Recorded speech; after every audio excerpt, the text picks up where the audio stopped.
પશ્ચિમ રેલવેના ઉચ્ચ અધિકારીઓના આદેશ બાદ સુરત રેલવેના સ્થાનિક અધિકારીઓ છે એક્શનમાં આવ્યા હતા।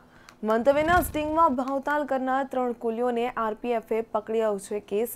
અત્યારે કુલી કૈલાશ ગોળ બક્કલ નંબર 935, રાહુલ ગોળ બક્કલ નંબર 844 અને કરણ જંજીરને પકડીને રેલવે એક્ટ 145 બીએન 147 મુજબ ધરપકડ કરી। ત્રણેય કુલીઓના બિલ્લા ટર્મિનેટ કરવાના સ્ટેશન ડાયરેક્ટરે આદેશ આપ્યા છે। સ્ટેશન ડાયરેક્ટરે ગરુડાએ આરપીએફ અને જીઆરપી સીએમઆઈને આ બધી માટે કહી શકાય કે મેમો થમાવ્યો છે, કડક કાર્યવાહીની સૂચના આપી છે। કમર્શિયલ વિભાગ આરપીએફના 5 સભ્યોની ટીમ ટાઉટોને ખદેડવા હવેથી 24 કલાક સર્ચ કરશે। ઉપરી આદેશ બાદ એક પણ ટાઉટને બુકિંગ કાઉન્ટર પર ફરકવા ન દેવાયો। કુલિયાના મુકાદમ માટે મીટિંગ કરી તેમના એજન્ટોને દૂર કરવા અલ્ટિમેટમ અપાયું છે। પ્રીમિયમ ટ્રેન અને વધુ પ્રચલિત ટ્રેનો પર આરપીએફ નજર રાખી ટિકિટ કંડક્ટરોને પણ સાણસામાં લેશે।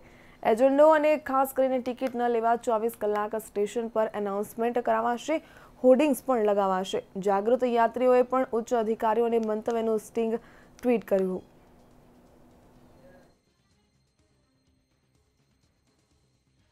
का जो फुटेज देखा है उसके बाद से हमें जो मालूम चला है कि 2-3 लोग जो उस वीडियो में दिखाई दिए हैं, उन लोगों को देखने के लिए हम लोगों ने एक टीम बनाया है, जिसमें हमारी आरपीएफ और हमारे कमर्शियल डिपार्टमेंट के 4 लोग कम से उसमें टीम में रहेंगे, जो राउंड द क्लॉक सिस्टम में देखेंगे कि इस प्रकार का कोई आदमी गैर कानूनी तरीके से टिकट बुकिंग करता है तो उसको पकड़े हम लोग। रेलवे के वैद्य कुली मिलते हैं जो लाइसेंस कुली हैं, तो उनके अगेंस्ट में स्ट्रिक्ट एक्शन होगा और इमीडिएटली मैं मंडल कार्यालय को रिकमेंड करूंगा कि उनके जो बक्कल हैं वो निरस्त किए जाएंगे।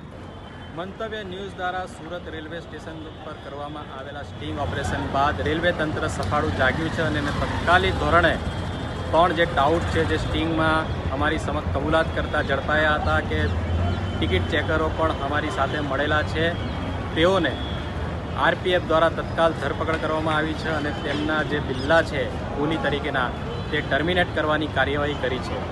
રેલવે દ્વારા આદેશ અપાયા બાદ સ્થાનિક વહીવટી તંત્ર છે તે એક્શનમાં આવ્યું છે। તેણે 5 જણાની ટીમ બનાવીને 24 કલાક આ પ્રવૃત્તિ ડામવા માટેના પ્રયાસ શરૂ કર્યા છે।